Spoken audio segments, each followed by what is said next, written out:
Por que o Weather Report não tem suas memórias? O que realmente aconteceu no seu passado para o personagem chegar a esse ponto? É o que você vai descobrir no vídeo de hoje. Fala pessoal, eu sou o Lucas e você está no Duo Otaku. A história tem início no dia 5 de junho de 1972, numa pequena clínica no extremo sul dos Estados Unidos. Um recém-nascido não parava de chorar, mas infelizmente ainda durante a noite, ele acabou falecendo nos braços da própria mãe. Incapaz de aceitar essa perda, a jovem saiu de sua cama escondida antes que algum funcionário do local pudesse constatar a morte da criança, e num ato extremamente desesperado, ela trocou o cadáver do seu querido filho por um bebê gêmeo que estava ao lado do seu irmão. As ações da mãe nunca foram descobertas e tudo seguiu normalmente, com ela o criando como filho. Os pais dos gêmeos então criaram um filho que ainda estava vivo, o nomeando Enrico, e tiveram uma outra filha mais tarde, a qual chamaram de Perla. Quando ambos ainda eram crianças, eles foram junto com seus pais a um cemitério e Enrico notou que no túmulo que estavam visitando havia o mesmo sobrenome que ele, Pucci, além da data de nascimento e morte bater com o mesmo dia e ano que o jovem nasceu. Seus pais então o explicaram que aquele era seu irmão gêmeo que tinha morrido no mesmo dia que ambos nasceram, pedindo para que o jovem orasse pelo seu irmão e revelando o nome do falecido garoto, Domênico. Em 1987, quando Enrico tinha 15 anos, ele pediu aos seus pais para ir a um seminário, provavelmente influenciado pela história do seu irmão gêmeo, e como seus descendentes vinham de uma família italiana de grande prestígio e influência em Veneza, seus pais não foram contra essa decisão. Inclusive é dito que um dos membros da sua família no século XVIII até chegou a se tornar um papa. Durante esse seminário, Pucci acaba tropeçando em algo e percebe que se trata dos pés de alguém que estava debaixo de um dos móveis do local. Ele se aproxima para ver de quem se tratava, mas é surpreendido quando um rapaz observa um dos livros que o jovem seminarista havia derrubado, e podemos perceber que esse rapaz era na verdade Dio Brando. Enrico indaga sobre como ele entrou ali, já que o local é fechado ao público. Dio diz então ser alérgico à luz do sol e apenas estava descansando no local até a hora do anoitecer. Pucci se oferece para ajudá-lo caso ele precise e o informa que não contará ao padre sobre sua presença, apenas pede que o rapaz vá embora após o sol se pôr. Esse ato acaba despertando o interesse de Dio e ele testa as verdadeiras intenções do jovem, mas ele diz que não acreditava que Dio fosse algum tipo de bandido ou semelhante, já que nem mesmo o próprio diabo inventaria uma mentira tão ridícula quanto uma alergia à luz solar. Dio então percebe que Pucci tinha uma deformidade em seu pé e pergunta se esse ferimento havia sido causado durante o tombo em seus pés, mas o jovem o informa que nasceu com tal problema e que ele não o atrapalhava. O vampiro pergunta se Enrico acreditava em gravidade, que tudo acontece por uma razão específica, dando como exemplo o encontro entre ambos, e o oferece uma flecha de pedra como forma de agradecimento por ter acreditado na sua suposta alergia. Dio também diz que estava viajando pelo mundo à procura de encontros e que caso o jovem deseje vê-lo novamente algum dia, ele deveria transferir tais sentimentos para essa flecha, se escondendo na escuridão do local e o informando que irá embora ao pôr do sol. Ao olhar para seus pés novamente, Pucci se surpreende ao ver que sua deformidade havia sido misteriosamente curada e tenta se comunicar com Dio,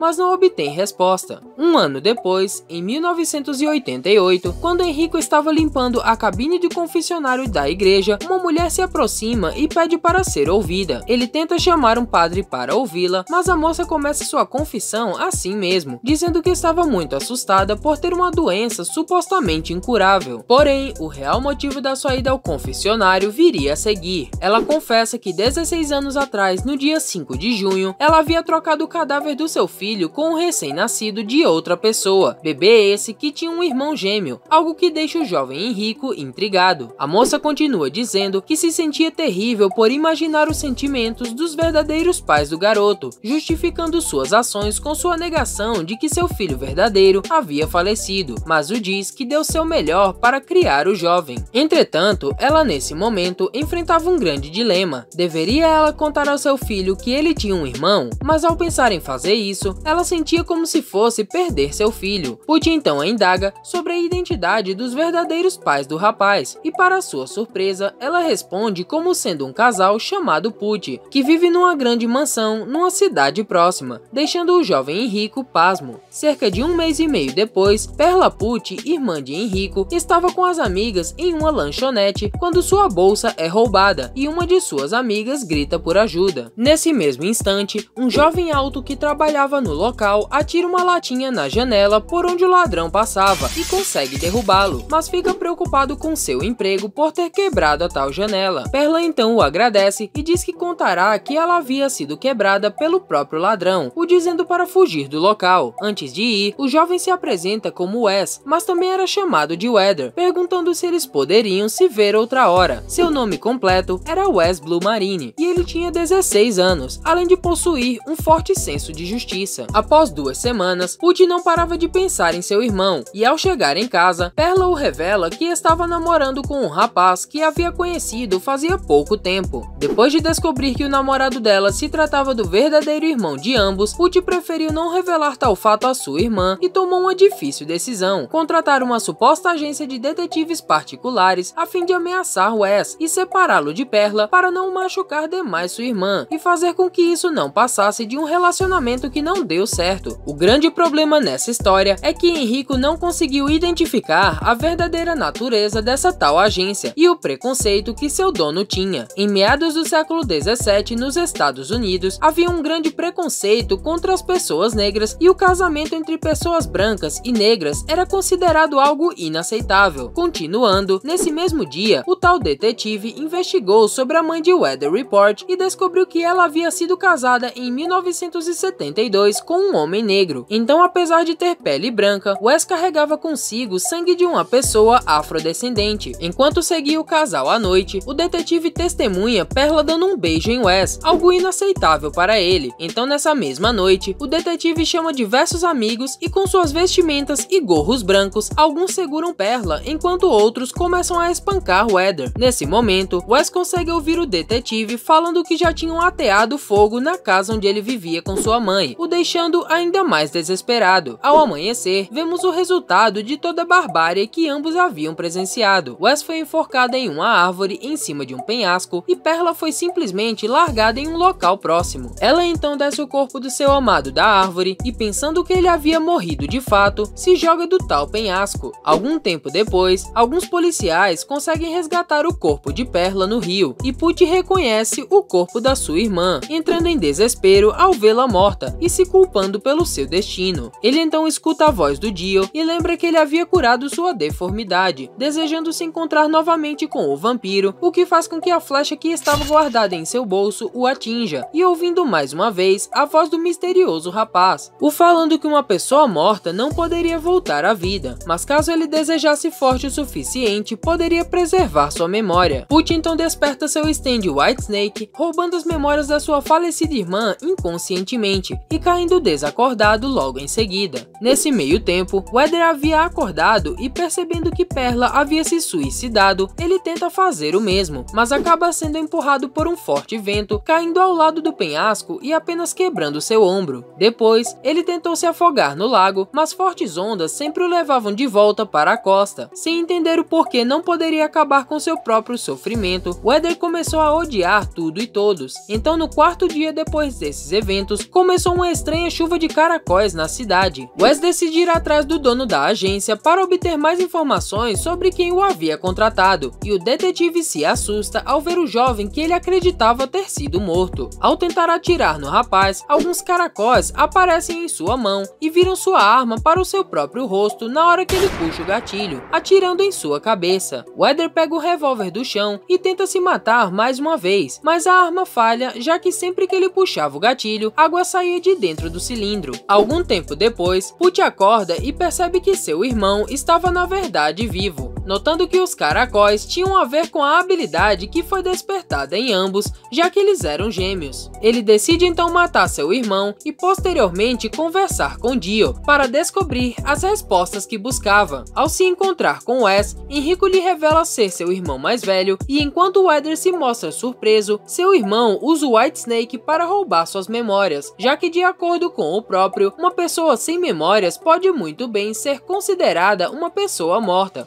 Tempos depois, Butch se encontra com Dio e se torna seu amigo, encontrando as respostas pelas quais buscava, o que leva aos acontecimentos de Stone Ocean. Durante esse período, Wes, agora sem memórias, assume a identidade de Weather Report e é preso em determinado momento, indo parar na penitenciária Green Dolphin Street, onde conhece seus amigos Anasui e Empório. Então é isso, galera, tá aí pra vocês o passado do misterioso Weather Report, assim como suas conexões com o grande vilão de Stone Ocean, Enrico Pucci. Esse foi o vídeo de hoje, eu vou ficando por aqui. Nos vemos no próximo vídeo. Até a próxima, pessoal!